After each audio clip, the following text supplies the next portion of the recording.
faedah dari sudut pendidikan dalam ayat cerita Luqman ini, ayat 16-19 ini. Yang pertama, Allah Ta'ala ceritakan tentang Luqman, cerita tentang Luqman, ya bunayya inha intaku mithqala habbatin. Maknanya, wahai anakku, bersama ibadat, bersama kebajikan yang kamu buat ataupun kesalahan yang kamu buat, walaupun sebesar biji sawi, Allah Ta'ala akan hitungkan dia. Ada juga yang mengatakan ayat ini, tuan-tuan tanda, ayat ini menunjukkan sa'at ilmillah, luasnya ilmu Allah Azza wa Jalla, meliputi mengetahui segala perkara. Sebab itu di akhir ayat dia kata apa? Innallaha latifun khabir. Latif mana sangat halus dalam ilmu dia, tahu belaka. Yang sahih, yang tersembunyi semua diketahui. Dan yang khabir, Allah Ta'ala maha mengetahui segala perkara, tahu belaka. Yang kedua, sebelum yang kedua, kesimpulan daripada ayat ini iaitu galakkan supaya kita sentiasa ingat muraqabatillah. Ingat Allah Ta'ala sentiasa tengok, perhati kepada semua pergerakan kita. Jadi kalau macam tu, berani tak kita buat maksiat? Tak berani. Faedah yang kedua, dalam ayat yang sama, ayat yang sama, ayat ini, ayat ya bunaya sampai kepada ayat 19 tadi, tuan-tuan tulis ya, pencatat tulis, ayat 16 hingga 19 ini, ayat ini mengajak kita kepada ma'ali al-akhlaq, kepada akhlak yang mulia. Kata ulama, ummahatul fadail thalatha. Ibu kebajikan itu 3 perkara. Ibu kelebihan seorang manusia itu ada 3 perkara. 3 komponen. Yang pertama, hikmah, kebijaksanaan.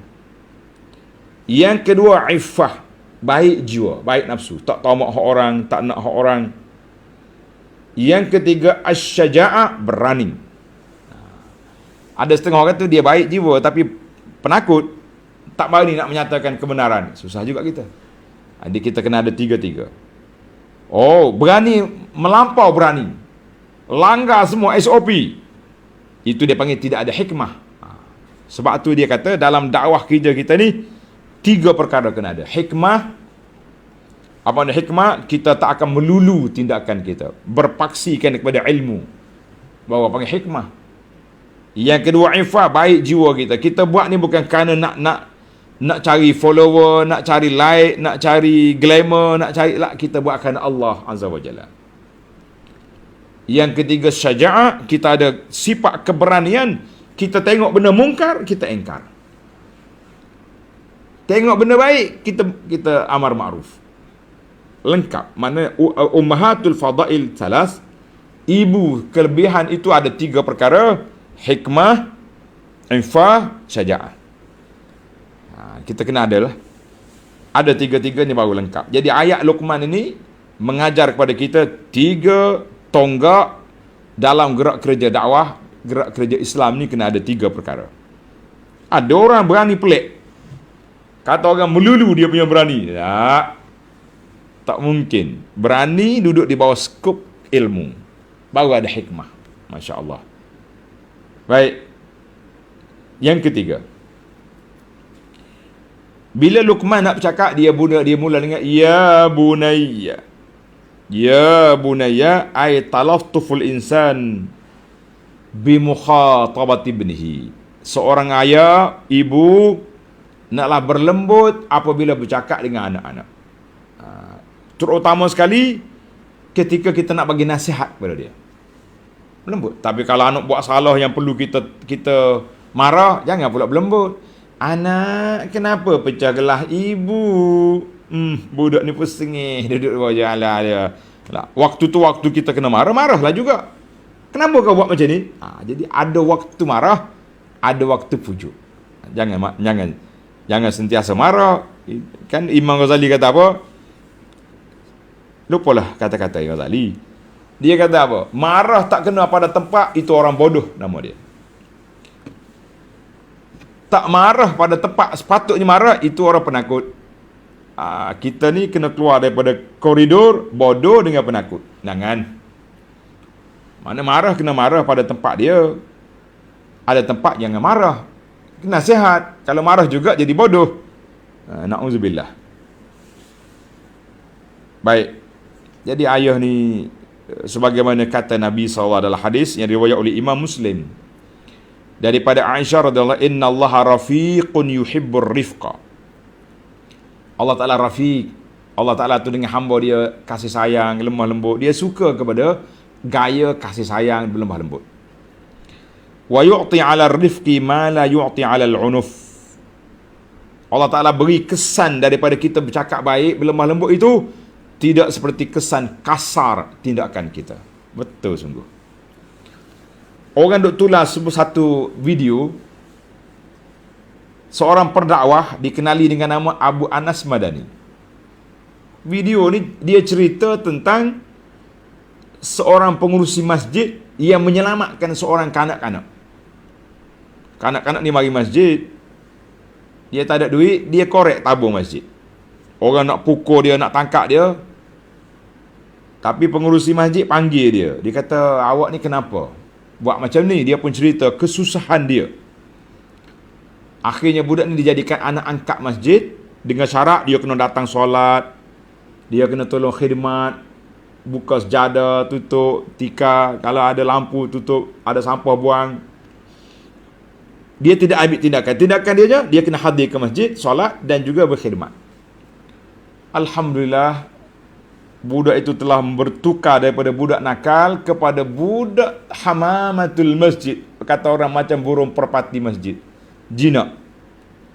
Cuma anak waktu cerita tu silapannya saya, silapan Abu Anahnya, boleh jadi kita tak nak menyusahkan AJK masjid lah, kita tak sebut nama masjid mana. Bila orang hantar video ni kepada saya, dia kata tengok ni Abu Anas cakap ni. Ana lupa dah di manakah masjid itu. Tapi waktu Ana bercakap tu, saya yakin apa yang saya ceritakan itu daripada pengurusi masjid. Wallahu alam. Jadi kalau tanya juga, hari ini masih lagi mencari sanak itu. Mencari sanak itu di manakah peristiwa. Wallahu alam. Ada juga. Dalam ilmu hadis ada satu kaedah. Dalam ilmu mustalah dia panggil man haddatha wa nasiya. Orang yang dia riwayat hadis tapi dia lupa. Anak murid dia ingat. Jadi dia pun ambil balik riwayat itu daripada murid dia. Dia kata haddatsani fulan anni. Ada berlaku peristiwa itu, wallahu a'lam. Itu manusia. Alhamdulillah. Yang pentingnya ada manfaat lah dari sudut motivasinya peristiwa tersebut. Baik. Ini Nabi kata yu'ti 'ala rifq ma la yu'ti 'ala al-'unuf. Kesan dakwah kita ni, cara berlembut ada kalanya lebih besar daripada kita kasar dengan orang.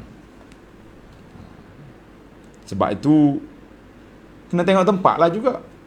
Ada waktunya kita kena marah, jangan berlembut sentiasa. Ni orang buat menghina Islam, tak boleh. Nabi kata kena berlembut. Berlembut naik atas kepala jawab ni. Baik. Yang keempat, dalam ayat-ayat yang kita baca ini juga, wasbir ala ma asabak.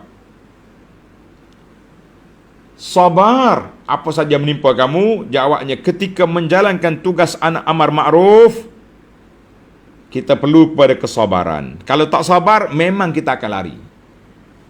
Kita akan tinggalkan dakwah ini sebab dimarahi oleh orang.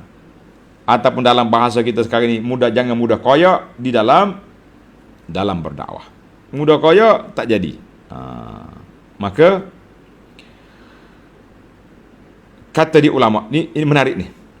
Tulis sikit. Bila jumpa kata-kata baru, kita akan ulang. Nabi ulang 3 kali, kita kena ulang juga supaya penulis boleh tulis. Man amara walam yasbir. Siapa dia suruh orang buat baik, dia tak sabar. Au sabara walam ya'mur. Dia sabar je, tak suruh orang buat baik. Sabar. Au lam ya'mur walam yasbir. Ketiga Tak suruh, tak sabar. Suruh pun tak, sabar pun tidak. Hasala min hadhil aqsam al-thalatha mafsadah. Tiga-tiga cara ni merusakkan keadaan.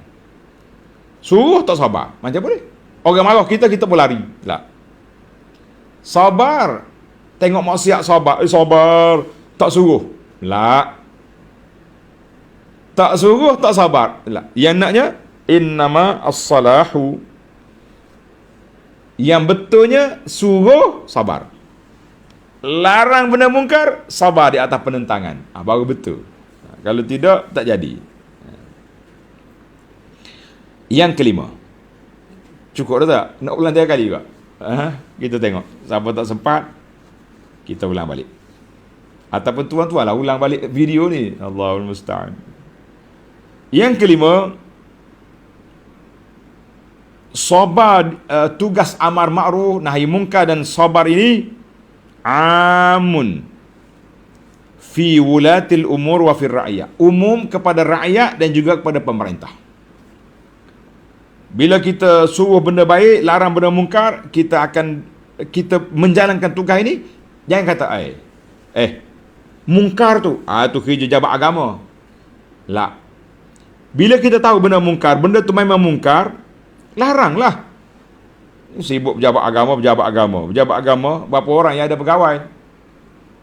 Satu-satu daerah mungkin ada beberapa orang pegawai, 3 orang, 4 orang pegawai. Daerah ni seluas, boleh qasar, boleh jamak solat, luah dia punya. Macam mana dia nak semua jabat agama?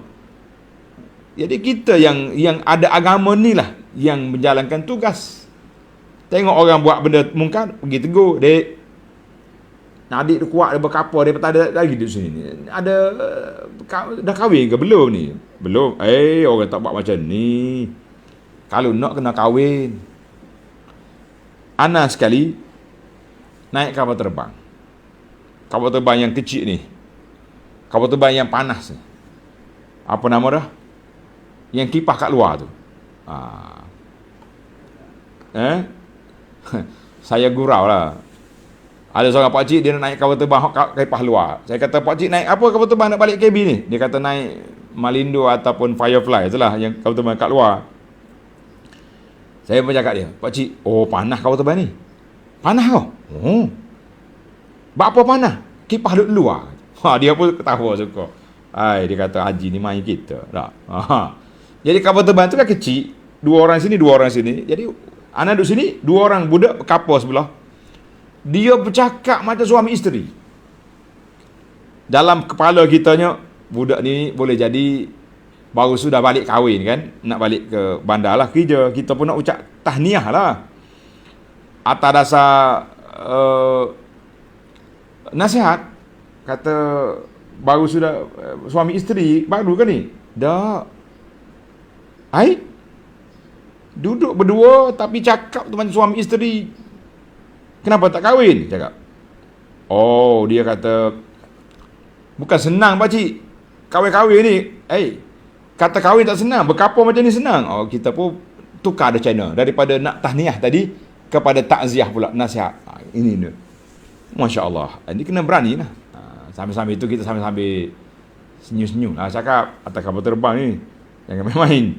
Ya, baik. Maknanya tugas amar ma'ruf munkar, jangan tunggu pejabat agama, jangan tunggu kerajaan, semua kita kena buat kerja belaka. Bila mari arak ni sebagai satu benda mungkar, semua rakyat bangkit. Tak kira siapa, tentang belaka. Apa ni arak? Arak tu asalnya benda mungkar. Buat nama timah pula lagi 2 kali mungkar. Ni ada pula, bila timah, ada pula orang keluar botol lain pula nama Umar. Kita kata Masya Allah. Boleh jadi toke arak ni orang Syiah ke macam mana? Wallahu alam. Saya tak tuduh ni. Agak kenapa dia benci dengan Umar? Kalau timah tu bolehlah kan. Timah ni benda, timah tembaga tu, lawan tembaga tu timah boleh juga. Tapi kalau Umar apa benda? Ini macam-macam. Maka kita suruh kita kena lawan. Ana sekali naik bas. Ana cerita sungguh ni, cerita kita, kawan kita naik bas pergi hantar adik kita naik bas. Bas ni dia nombor penjual tiket tu sepatutnya dia ada nombor. Nombor 5, 6. 2 orang duduk sini. Tengoklah kalau yang beli yang pertama tanya, ni penumpang laki-laki perempuan? Perempuan, letak sama perempuan. Ni kira orang nak beli tiket, beli. Tak kira laki-laki perempuan. Jatah tino Kelantan kata, tak kira. Jadi bila naik atas bas ni, kebetulan adik kita ni kena duduk dengan laki sebelah dia laki-laki. Saya pun minta lah kata, ni dek, tukar ni. Laki-laki sama laki-laki perempuan. Saya nak tukar. Marah dia. Tak mau tukar. Kita dah beli tiket ikut nombor. Kata aku tahulah ikut nombor, sebab tu aku minta tukar. Sekali keluarlah juga bahasa tu. Allah kata payah bahasa budak zaman lo ni. Orang nak tukar tempat duduk yang lebih selesa, sama-sama laki-laki perempuan apa tak boleh. Kajak Kelantan lah tu. Kalau dia malu kali kita marah. Tak apalah pakcik, saya tukar. Mu perempuan duduk sama perempuan ni. Laki-laki sama laki-laki. Dia lebih aman. Dah naik bas tengah malam, tidur malam gelap pula. Yalah, macam-macam syaitan ni mari, na'udzubillah. Benda lagu tu pun payah nak didik. Masya Allah. Baik. Jadi penjual tiket bas kena tanda juga. Laki-laki perempuan. Dia boleh tanya lah orang beli tu, ni siapa nak naik ni?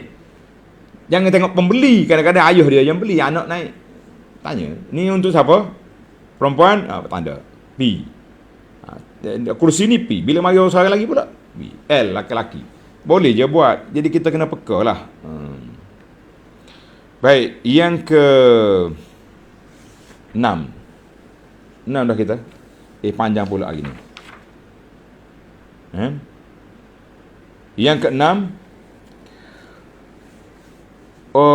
wa'mur bil ma'ruf wa nahy 'anil munkar wasbir 'ala ma asabak. Kata di ulama, yastalzimul ilma bil ma'ruf. Kita nak suruh orang buat baik, kita kena ada ilmu.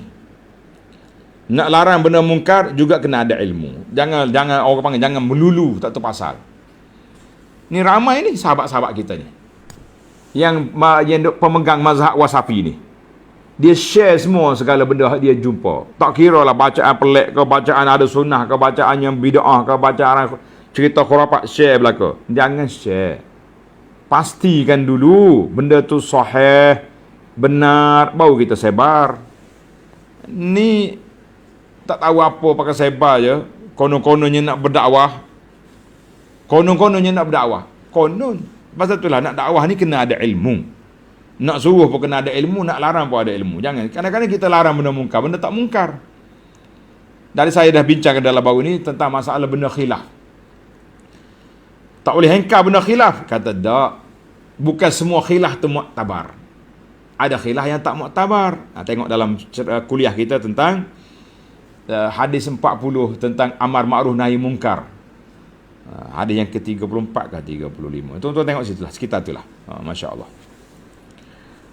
Yang ke 7,